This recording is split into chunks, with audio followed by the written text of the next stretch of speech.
আপনারা দেখছেন যে সারাদিন দীর্ঘ ৬ বছর পর যদি বলা যায় ১৯ সালের পর আবারও ডাকসু যে নির্বাচন অনুষ্ঠিত হয়েছে এবং সেই নির্বাচনে উৎসবমুখর পরিবেশে দিনভর কিন্তু ভোট গ্রহণ চলেছে। তবে কিছু কিছু জায়গায় অভিযোগ পাল্টা অভিযোগ উঠেছে, ছাত্রদল অভিযোগ তুলেছে শিবিরের দিকে। বিভিন্ন প্যানেলগুলো শিবিরের দিকে অভিযোগ তুলেছে, অন্যদিকে শিবির সেগুলো অস্বীকার করে উল্টো দায় চাপানোর রাজনীতি হিসেবে আখ্যা দিয়ে শিবিরও কিন্তু পাল্টা অভিযোগ তুলেছে।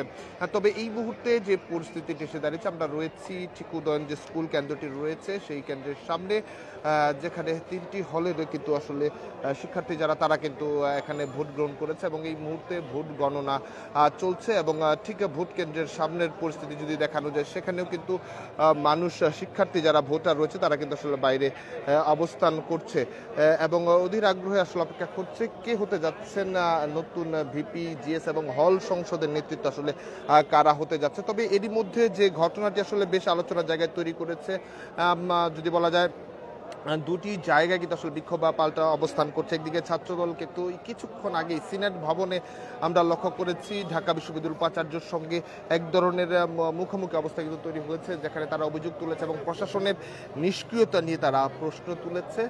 তবে অন্যদিকে ভোট গণনা চলছে এবং শিবিরের নেতাকর্মী যারা ছিলেন এবং বিশেষ করে ভিপি প্রার্থী সাদিক এমপি, তাকেও কিন্তু আমরা সিনেট ভবনের সামনে অপেক্ষা করতে দেখেছি। এবং অন্যদিকে ছাত্রদলের যারা রয়েছেন তারা ঢাকা বিশ্ববিদ্যালয়ের সঙ্গে কথা বলে এক ধরনের ক্ষোভ জানিয়েছেন।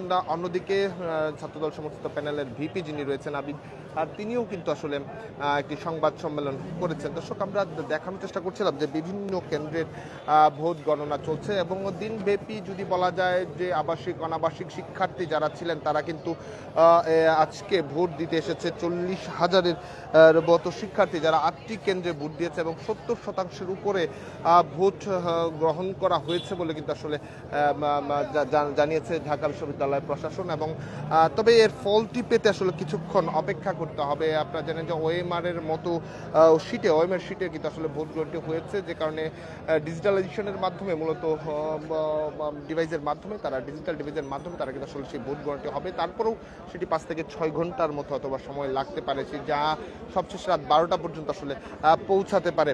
তবে যে এই ছিল যদি বলা যায় ভোটের গণনা এবং ফলাফলের আপডেট। এবং এই মুহূর্তে যদি বলা যায় ঠিক নির্বাচনগামী যারা রয়েছেন তারা কিন্তু এখনো বাইরে অপেক্ষা করছেন ঠিক কেন্দ্রগুলোর সামনে।